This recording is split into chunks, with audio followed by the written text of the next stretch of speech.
Bismillahirrahmanirrahim. Assalamualaikum warahmatullahi wabarakatuh. Baik, jamaah sekalian dirahmati Allah, kita di pagi hari ini tema bahasan kita jamaah adalah sebab terbesar su'ul khatimah. Mungkin jamaah sekalian dirahmati Allah sudah sering mendengar bahkan membahas kaitan dengan hal ini, yaitu su'ul khatimah. Kalau didefinisikan apa jemaah? Su artinya buruk, khatimah artinya akhir, berarti akhir yang buruk, akhir kehidupan yang buruk. Dan kita semuanya berlindung kepada Allah dari su'ul khatimah ini. Jamaah sekalian dirahmati Allah, tentunya kita menyadari bahwa saat kita menikmati kehidupan dunia ini, hendaknya kita sadar kehidupan dunia yang kita nikmati saat ini sejatinya hanyalah antrian panjang. Hanyalah antrian panjang untuk menunggu sebuah kepastian yang bernama kematian. Betul apa betul?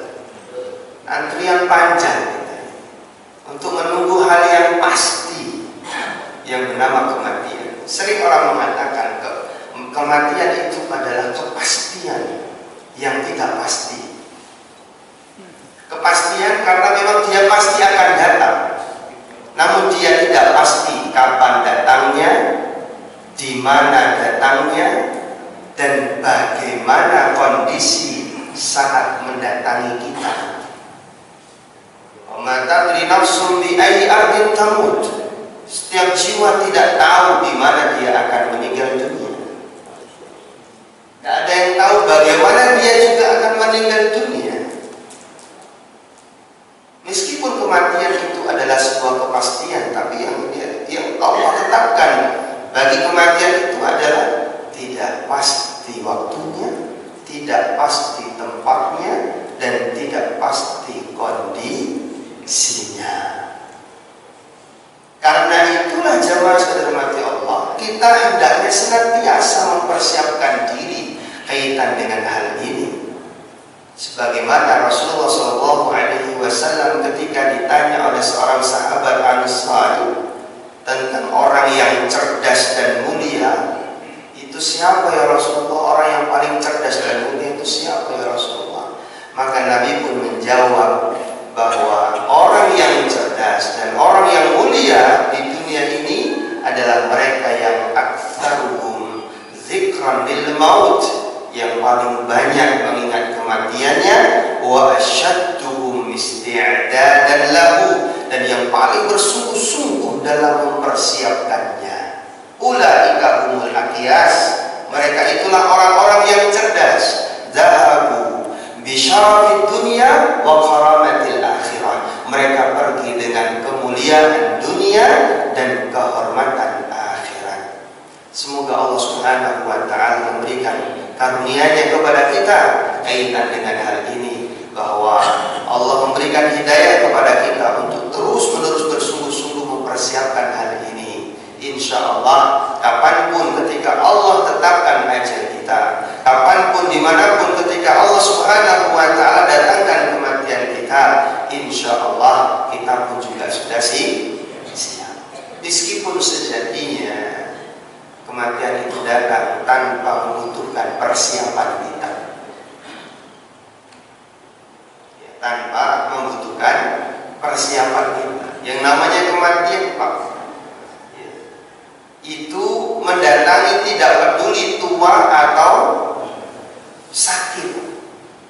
Kematian tidak menunggu seorang itu sudah tua atau mengalami sakit. Anak-anak, pemuda, orang tua, orang yang sehat, yang sakit, orang yang kemudian kaya raya ataupun miskin, orang yang memiliki kedudukan tinggi ataupun rakyat biasa, semuanya pasti tidak mendatangi yang namanya kematian. Allah katakan dalam surah Al-Imran 185, kullu nafsin dha'iqatul maut. Setiap yang bernyawa pasti akan mengalami kematian. Tidak ada yang bisa lari darinya. Tidak ada tempat untuk berlindung dari yang namanya kematian. Meskipun dia mempersiapkan katakanlah tempat yang besar, kokoh, tebal, lalu dia bersembunyi dari malakul maut, pasti kalau memang sudah jadwalnya akan mati juga. Ainama takunu yudrikumul maut walau kuntum fi burujin musyayyada. Dimanapun kalian berada, ainama takunu akan ditemui oleh yang namanya kematian.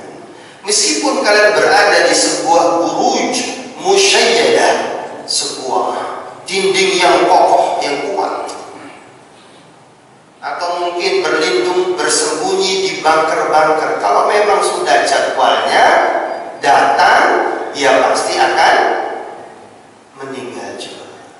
Maka hadirin sekalian dirahmati Allah, dalam perkara ini mintalah kepada Allah Subhanahu wa taala, berdoa terus kepada Allah Subhanahu wa taala agar Allah mengkaruniakan kepada kita akhir yang baik, atau yang biasa kita sebut dengan husnul khatimah, dan berlindung juga kepadanya dari segala perkara-perkara yang menyebabkan kita berakhir su'ul khatimah. Karena tidak ada yang menjamin, alias tidak ada jaminan bahwa kita akan berakhir dengan akhir yang baik. Meskipun saat ini kita dapati kondisi diri kita dalam kebaikan, saat ini kita di atas kebaikan, tapi tidak ada yang bisa menjamin bahwa akhir kehidupan kelak kita masih di atas kebaikan. Rasulullah Shallallahu Alaihi Wasallam mengingatkan hal ini dalam hadisnya sahih, dikeluarkan oleh Bukhari dan juga Imam Muslim dari hadis Abdullah bin Mas'ud radhiyallahu anhu. Ar-rajula la ya'malu az-zamana at-tawila bi'amali ahli al-jannah, thumma yukhtamu lahu 'amaluhu bi'amali ahli an-nar. Sungguh ada seorang yang beramal dengan waktu yang panjang, dengan amalan penghuni surga, namun ternyata diakhiri kehidupannya dengan amalan penghuni neraka. Sebaliknya hadirin sekalian dirahmati Allah, wa innar rajula la ya'malu zaman at-tawil. Seseorang beramal dengan amalan yang panjang, artinya waktu yang sangat lama, bi amali ahli jannah, bi amali ahli neraka, dengan amalan-amalan penghuni neraka. Tapi kemudian summa yukhtamu lahu 'amaluhu bi amali ahli jannah. Diakhiri dalam kehidupannya itu dengan amalan penghuni surga. Masya Allah. Sekali lagi tidak ada jaminan. Berdoalah terus kepada Allah, sebagaimana Rasulullah SAW mengajarkan bahwa hendaknya kita memohon kepada Allah Subhanahu wa taala yang Maha membolak-balikkan hati kita agar kita senantiasa berada di atas ketaatan kepada Allah Subhanahu wa taala. Hati kita ini Pak, Masya Allah, berada di antara genggaman jari-jari Allah Subhanahu wa taala. Inna quluba bani Adam kullaha baina isbi'aini min asabi'ir rahman. Hati kita nih semuanya ini ada di dalam genggaman Allah Subhanahu wa taala. Kaqalbin wahid, seperti hati yang satu. Yusarrifuhu haitsu yasha', terserah Allah Subhanahu wa taala bagaimana akan mengarahkan hati itu. Lalu kemudian Nabi mengajarkan sebuah doa, Allahumma musarrifal qulub, sarrif qulubana ala ta'atika. Ya Allah yang memilih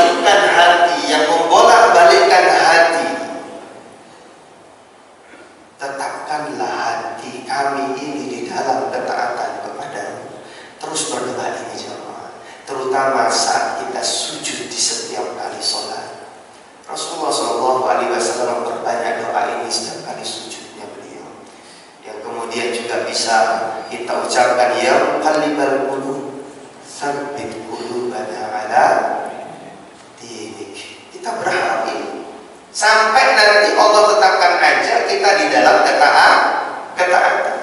Karena sekali lagi jemaah, amal itu ukuran standar kebaikan baik atau buruknya diukur dari penutupnya, bukan di awal sekarang ini, bukan. Innamal a'malu bil khawatim.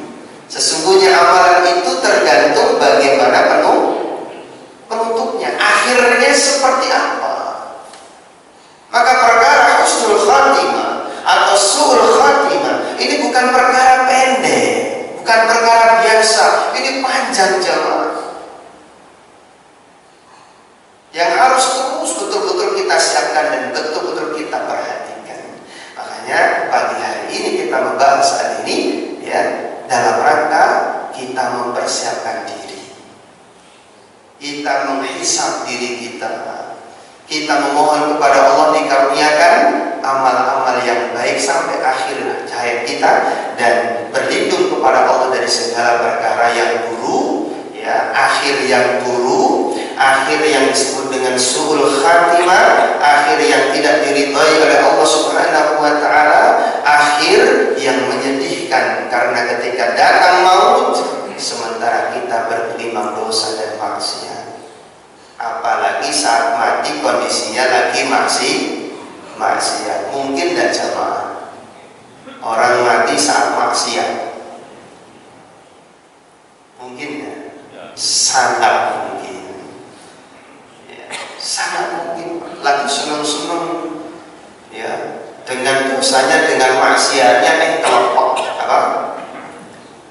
Ya, game over alias mati.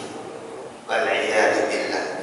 Jamaah sekalian dirahmati Allah, maka ada sebab-sebab, ya, kita berlindung kepada Allah dari segala sebab-sebab yang menyebabkan su'ul khatimah.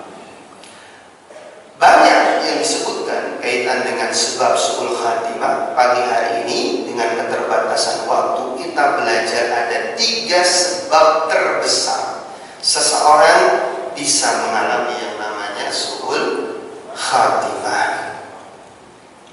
Yang pertama, hadirin sekalian dirahmati Allah, adalah tenggelam dalam cinta dunia. Apa yang pertama? Tenggelam dalam cinta dunia. Imam Abdul Haq Al-Shibili rahimahullah mengatakan bahwasanya sebab terbesar su'ul khatimah itu adalah tenggelam dalam cinta dunia, berpaling dari akhirat, dan bermaksiat kepada Allah Subhanahu wa taala. 3 hal itu. Yang pertama, tenggelam dalam cinta dunia.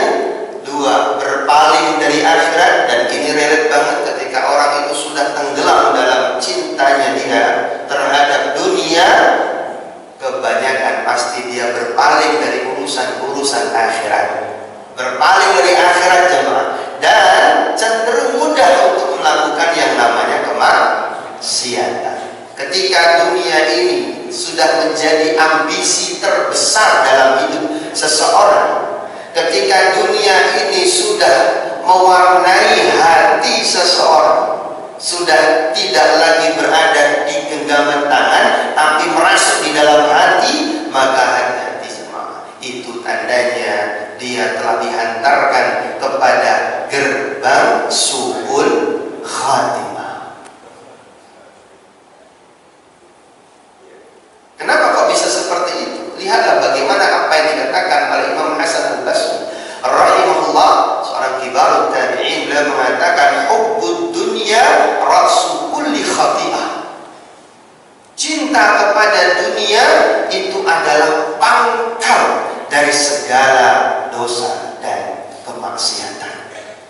Jadi kalau orang sudah la haula wala quwata illa billah, ya, hatinya itu dipenuhi dengan dunia, cintanya dengan dunia, pagi siang sore mikirnya dunia, itu bakalan, ya, cenderung untuk melakukan dosa dan kemaksiatan seperti yang dikatakan oleh Imam Hasan Al-Basri. Yang namanya kewajiban-kewajiban Allah Subhanahu wa taala mudah baginya untuk kemudian dia tinggalkan. Sholat gampang sekali dia tinggalkan. Larangan-larangan Allah Subhanahu wa Ta'ala mudah banget dia langgar. Apalah itu yang kemudian disebut penipuan kah, korupsi kah, pencurian kah, penipuan kah, fitnah kah, mendolimi orang lain, menyakiti orang lain, memakan harta orang lain. Kalau sudah yang namanya dunia memenuhi daripada hati seorang hamba, sudah cenderung kepada itu, kata Imam Hasan al-Basri rahimahullah. Maka kita berlindung kepada Allah dari yang namanya cinta dunia. Kalau sudah dibutakan dengan dunia begitu Pak, gak peduli halal haram, gak peduli itu punya siapa diambil. Bahayanya cinta kepada dunia seperti itu. Yang kedua, jamaah saudara mati Allah, adalah seseorang akan bisa berada pada gerbang su'ul khatimah disebabkan karena terus-menerus melakukan dosa dan menunda-nunda taubat. Apa yang kedua? Terus-menerus melakukan apa? Dosa dan menunda-nunda taubat. Ada seorang yang diceritakan oleh Imam At-Tabari di dalam tafsirnya, bahwasanya seseorang Imam Al-Qurtubi menceritakan di dalam tafsirnya seseorang bernama Al-A'sha. Dia seorang penyair terkenal. Ya, di zaman jahiliyah itu ada penyair terkenal namanya Al-A'sha. Nah, ketika dia mendengar tentang Islam, lalu kemudian dia tertarik untuk masuk ke dalam Islam, dia pergi dari Mekah ke kota Madinah untuk menemui Rasulullah SAW. Namun di tengah perjalanannya dia mendengar bahwa di dalam Islam itu ada aturan tidak boleh minum khamr, alias khamr diharamkan. Sementara dia adalah pecinta khamr, pecandu khamr. Khamr itu apa? Minuman keras. Dia senang banget minum. Maka kemudian dia berkata di dalam hatinya, karena itu dia sudah mengurungkan niatnya gak jadi ke kota Madinah menemui Rasulullah SAW. Dia sudah berniatkan bahwa saya akan memuaskan diri saya dengan minum khamr selama 1 tahun, dan tahun depan saya baru akan kembali menemuinya, maksudnya menemui Rasulullah SAW. Apa yang terjadi jamaah? Belum sempat dia sampai di rumahnya, dalam perjalanan menuju kembali ke Mekah, dia jatuh dari tunggangannya, lalu kemudian lehernya pun patah dan mati su'ul khatimah. Belum sempat taubat, matinya su'ul khatimah. Makanya yang namanya at-taswif, apa itu at-taswif? Sikap menunda-nunda perkara kebaikan. Ini adalah bahaya yang besar, sangat bahaya, karena dia menjadi senjatanya iblis, Pak. Anas bin Malik radhiyallahu anhu mengatakan, at-taswifu jundun min junud iblis azim qala fadhabi, bahwa yang namanya sikap menunda-nunda dari perkara-perkara yang baik, termasuk apalagi itu adalah taubat, artinya menunda-nunda apa? Taubat itu merupakan tentara dari tentara-tentaranya iblis yang sangat besar. Qala mafada'abi, yang seringkali digunakan oleh iblis untuk menipu daya manusia. Assalamualaikum warahmatullahi wabarakatuh.